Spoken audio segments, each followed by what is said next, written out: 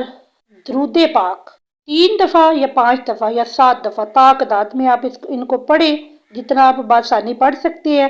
درود پاک آپ جو نماز میں پڑھا جاتا ہے درود ابراہیم آپ نے وہ والا پڑھنا ہے۔ اس کے پڑھنے کے بعد آپ نے ایک تسبیح بسم اللہ الرحمن الرحیم پوری توجہ اور پورے زور لگا کے آپ نے،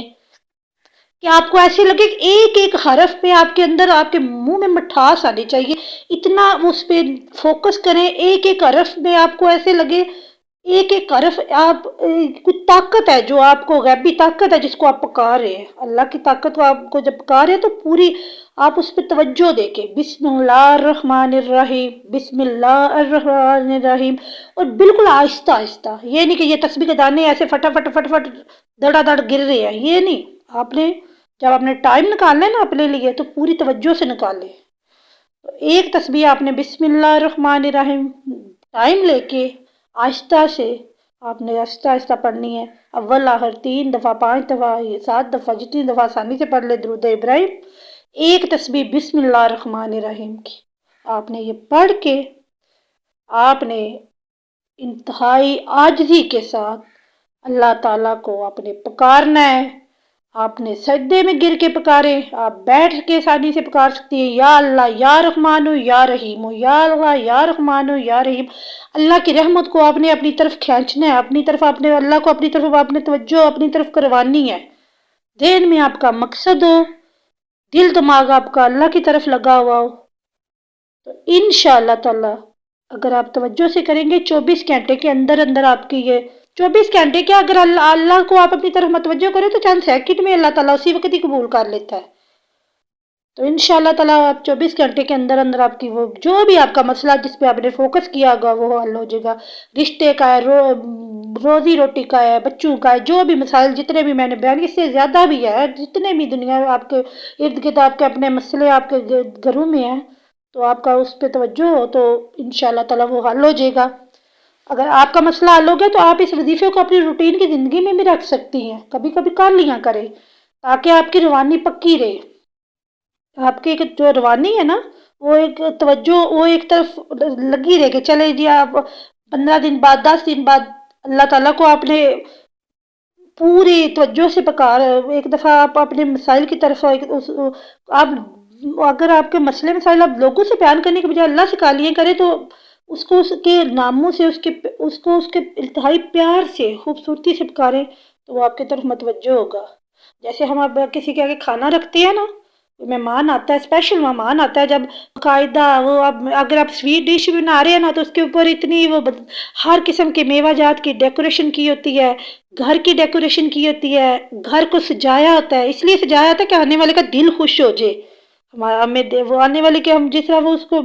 وہ کر رہے ہیں نا ویلکم، وہ اس ویلکم سے وہ خوش ہو جائے کہ میرا اتنا اچھا ویلکم ہوا ہے۔ بالکل اسی طرح اگر اللہ کو پکارے نا تو اللہ کو بھی خوبصورتی سے پکارا کرے، اس رب کو بھی خوبصورتی سے پکارا کرے کہ اس کا بھی دل خوش ہو، وہ اپنی رحمت وہ آپ پہ نازل کرے۔ وہ دیکھیں نا اگر وہ خوش ہوتا ہے تو وہ اپنے بندے پہ اور زیادہ پیار اس سے آتا ہے، اپنے بندے کے اور زیادہ وہ جتنا زیادہ خوش ہوتا ہے اپنے بندے کے مسائل اتنے اچھے طریقے سے وہ اس سے مصیبتیں اس سے دور کرتا ہے، اس کے مسائل حل کرتا ہے۔ میرے بہن بھائیوں دعاؤں میں مجھے بھی یاد رکھیں اس بسم اللہ الرحمن الرحیم کو اپنے بچوں کو بھی، چھوٹے بچوں اگر جو بات بچپن میں آپ کے ذہن میں ایک دفعہ آپ کی عادت بن جائے نا وہ کبھی چھوٹتی نہیں، تو کوشش کیا کریں جب بھی آپ بچوں کو بھی سکھانے کے عمل سے وہ سیکھنے کے عمل سے گزرے ہوتے ہیں آپ کھانا کھلائیں ان سے کوئی چیز پکڑے نہیں یہ پڑھے، آپ خود پڑھیں وہ بھی پیچھے پیچھے پڑھنے لگ پڑتے ہیں، ان کی عادت بن جاتی ہے۔ تو آپ کوشش کریں کیا کریں کہ اچھے کام خود بھی کریں اپنے بچوں کو بھی کرائیں، اور دعاؤں میں مجھے ضرور یاد کیا کریں، صدقہ جاریہ سمجھ کے اس ویڈیو کو زیادہ سے زیادہ شیئر کریں، چینل کو سبسکرائب کریں، اس کو لائک بھی کرے اور اللہ تعالیٰ آپ کے لیے اور ہمارے لیے جتنی بھی ہماری زندگی میں مشکلات ہیں ان کا خاتمہ کرے، اور ہماری آخرت اور دنیا دونوں سنوار دے، ہماری دین و دنیا کی جو جتنی بھی دین و دنیا میں ہمارے لیے بلائیاں ہیں خیر ہے ہمارے لیے عطا کرے۔ ہمیں اپنی دعاؤں میں ہمیشہ یاد رکھے اللہ تعالیٰ، آپ سب کے لیے، اب سب کے لیے آسانیاں پیدا کرے اور ہمیں بھی آسانیاں بانٹنے کی توفیق عطا فرمائے، آمین یا رب العالمین۔